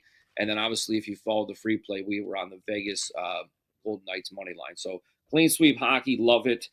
Last 30 days, 21% ROI. That means if you're $100 better, you're up over 14 grand just in the month of February. If you're $25 better, you're up over $3,500 just in the month. If you pair that with January, you're just short of $20,000 up if you're $100 better just in 2 months. So 10 grand a month, good enough for you folks? Stick with me. You're amazing, Highness. That's pretty impressive, yes. I did talk to somebody who said to me, they will never refer to another grown man as Ya Highness, but based on these numbers, I will call you. If I'm making that kind of money on your bets, I will call you whatever you want me to call you. Just don't call me late to dinner, you know what I'm saying? There we go. Hungry you got any kind of, I know WeWinYouWin.com is where you can go. Also, Shut Up and Bet on the YouTubes there. You can check that out to find out his free plays as he does this jump from $100 to $1 million. He said he is, even though hasn't gotten to the million yet, and I do say yet, you are still plus money if you followed it. Even with some of the losses in there, he lost a $1,500 bet at one point, but it doesn't matter because he was still positive for that run. Are there any specials going on with your website and with how you can get people selections? Yes, last 2 days of my Valentine's Day special, and I promise you this will be the last discount until Thanksgiving. We do a Black Friday special on Thanksgiving, but $14 off per month. That brings you down to $35 a month, folks. That's less than $400 a year. I can't help you out any more than that. If you can't afford $400, I can't help you out. But you're up, even if you're a $5 better, folks, you should be up a few $1,000s this year. The most you're going to pay me is what, $400 or $500 over the course of the year. So get in where you fit in. As far as your $100 to $1 million coming into today, we're up $914.18. That's all house money. At no point during this journey have we ever been negative. We've always been in the positive. And again, today's bet will be $250. So even with the loss, you're still up, what, $680 even if we were to lose today. So stick with me. You'll be all right. All right, Ya Highness, you got your weekly advice for Bob on how to start his day? Yeah, well, Bob, I'm a little disappointed in you because I got off air the other week, and then you wanted me to say hi to my grandma. Well, the word got back to me, so I talked to my grandma, and then I came back on here, and she brought me some blueberry muffins with the nice little sugar crystals on top, just the way I liked it as a little kid. And Austin Ward is sitting in that seat. And, I got a thing about the redheads, so, we didn't even tell him we had muffins, and we went on with our day. I'm joking. I dated a redhead in college. She was a firecracker to sit with me, but anyway. All right. As far as you're concerned, Tito, she could have been a Heather. You know what I mean? Look, the redheads are fun to date. I don't want to marry one. No offense, redheads. Well, I'd say it to their face. Get Austin Ward back on here. I'll tell him to his face. Go back to Wyoming, kid. No, I'm joking. Ya Highness, you're the best. Yeah. You want some more? No, I think we're done with you for now. We did What's Got You Juice, but first of all, we're never done with you. But go check him out. You know what's got me juiced? What's that? Let's hear that. I was a college athlete, and I heard you guys talking about, you don't got to go to class. I did my freshman year. By the time you roll up in your sophomore year, we were throwing house parties on Thursday night. You find a girl, because Ohio State, where I went to school, same kind of thing. You had 200-300 kids in the classroom. You find a girl, they'll sign you in because if you're an athlete, you got to attend classes. So you got to get the girl to sign you in at the beginning of the lecture hall. You tell her Thursday nights, my place, we throw a big party. You drink for free, bring your friends. We have a good time. And by the way, when it's time for test time, you got to come over and help me study because I don't know what's going on. But yeah, man, I got through the University of North Florida, Ospreys, swoop, Jacksonville, Florida, shout out. But yeah, I went to maybe I might have gone to 7 classes my whole sophomore year. And look at you. And by the way, I was a B student. I was about a 2.85 GPA. Not bad when you only go to about 6 classes all semester. So, hey, I was a businessman. I provide the alcohol. They provide me the study material. So there you go. You're the man. Yeah, guys, WeWinYouWin.com. Shut up and bet on YouTube. Check them out. We'll talk again next week, brother. All right, Bobby. Jump on the right foot. Do the wrong thing. There we go. That was Your Highness. And if you aren't already juiced, we're going to give you more reasons to get juiced. What's got you juiced? Sponsored by Newman Roofing. For all your roofing, gutter, or siding needs, call Newman Roofing today at 614-NEW-ROOF or visit online at newmanroofing.com. It's a Thursday. We go to our version of Your Highness. What Schleg's got to say? When you can't stop the run, it affects your manhood because toughness in the game of football is running the football and stopping the run. There you go. One at the line of scrimmage, guys. What has me juiced today? Was not super juiced when I woke up and saw the scores of multiple basketball games, including the Iowa-Ohio State game, and then the Boston Celtics got their butts kicked too in that one. So that wasn't very fun. But nevertheless, Thursday, second best day of the work week. What also has me juiced? Jackets back at it tonight. As I was cutting out brick bonuses Tuesday midday post-practice media session. He said this right here, and this had me pretty juiced. Yeah, very good jump today. So I know they've had a couple of tough skates, but it showed today that the legs are there, and that's the most important thing. Yeah. Nothing else is going to work if you don't have your legs. You got to be able to get there. So the legs are there, the conditioning is good, and the guys are anxious to play as we are. But I love the attitude, and I love the spirit in practice, and everything looks good right now. Fine-tune a few things tomorrow, and we'll see where we are Thursday night. Because the legs feed the wolf, gentlemen. The legs feed the wolf, Bob. The legs feed the wolf. That is beautiful. That had me juiced. Other than that, what has you juiced, sir? Other than that, I mean, that's next level juice right there. Yesterday, first full day back, had a lot of things to get done. Got all of them done for the most part. Still got a couple more stuff to get done. Got my laundry taken care of, like just getting everything unpacked. Going through life, finished off with a little basketball practice with my youngest son yesterday. It's nice because our winter sports are kind of winded down a little bit. Started spring sports already. My oldest son will start lifting here with football coming up, and my daughter's in lacrosse already. The younger two, they haven't quite dove in yet. So it's a nice little transition period. You get to hang out, have some family-ish dinners. My wife made this really nice little Italian chicken dish yesterday, which was pretty good. Yeah, very solid. I came home from my son's practice. I did not anticipate that, so it was a nice little surprise, if you will. But it was a great time, and it's fun just getting back in the swing, man. I like routines, so always fun to get back into those, and that's got me juiced. Thitoff, what's got you juiced? I married a nice little Italian dish, just so you know. The Pellegrini is a nice little Italian dish. How about that? Bob, what's got me juiced? First of all, I didn't tell you this, but RJ helped coach a little bit with me over the weekend. What? Basketball. When I was... RJ played basketball since he was 10. I'm telling you, when I was... And I'm not going to throw anybody under the bus here, but you know I'm the assistant coach, like I always am. I was forced into head coaching action. That's all I'm going to say mid-game on Saturday.